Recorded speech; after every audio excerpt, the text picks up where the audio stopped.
Hello mga ka-smile! For today's video, syempre naka-vacation mode tayo. So ito po ating looks. So hindi naman po kami maliligo ngayon. As for now, magbo-boating lang kami. With me is my father. None present. And my beautiful mother. And of course, my very beautiful daughter. Hi! Say hi to them! Hi! Ayun, first time po dito ni Ali mag-visit. And this place, Catmon, Hinubaan, Negros Occidental, this place is where I was born. So, 28 years ago, because I am 28 years old. So, ito po tayo ngayon mga ka-smile. Siyempre, matagal tayong hindi nakauwi dito since nung kinasal ako last 2022. Kaya, ayun, happy ako na nakabalik ako sa lugar. Ayan. Umalis na dalaga, bumalik na may anak na. Yung asawa hindi pa, habol pa sunod. Ihambal pa. So, ayan pala mga ka-smile, oh. Diba? Ano ngayon mga ka-smile? High tide. Diba? Para makita nyo yung, yan, ang ating taga-bugsay. So, ito pala mga ka-smile, maliit lang siya na boat.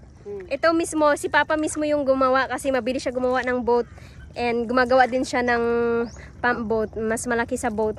So ito mga ka-smile, alam nyo ba, ginawa niya lang ng only for one day. Without assistant pa? Ikaw lahat? Siya lang daw lahat mga ka-smile, diba? Sa mga gusto mo paggawa ng baruto dyan, contact Jolene Smile. Basta syempre, nandito lang kayo sinubaan. No? Ayan, so diba ang ganda? So, yan, ang ganda ng view. Ang ganda ng view. So, kapag mga ka-smile, kapag low tide dito, yung ginagawa namin is kumukuha kami ng shells. Sikad-sikad, mga butlog, kung may nakakilala kayo sa ganun.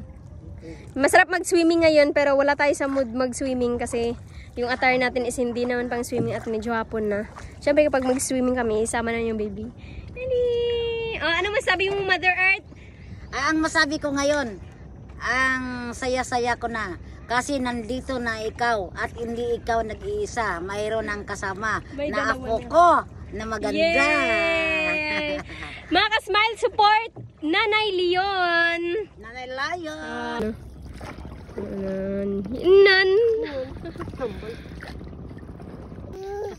Yun mga ka-smile, di ba? Ang happy ng baby ko. Na siya.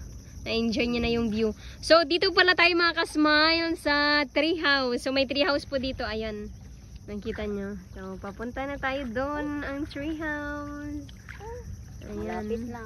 Malapit na. So, dito, in the middle of mga mga mangrove. Ayan, mga bakhaw. Dati resort yan dito mga ka-smile. Pero, nasira siya. Pero, yun, yung treehouse na yun, pwede pa naman siya maakyatan. So, aakyatin natin. At ito na nga. So, need lang siya i-repair. Hindi to amin mga ka-smile. Pero public place naman to. Kaya. At ayan na nga mga ka-smile, nandito na tayo sa treehouse. Ayan, ito pa yung itsura ng treehouse mga ka-smile. Medyo sira ng treehouse. Malapit na, medyo na, pero pasira na talaga. Ayan mga ka-smile, ano siya?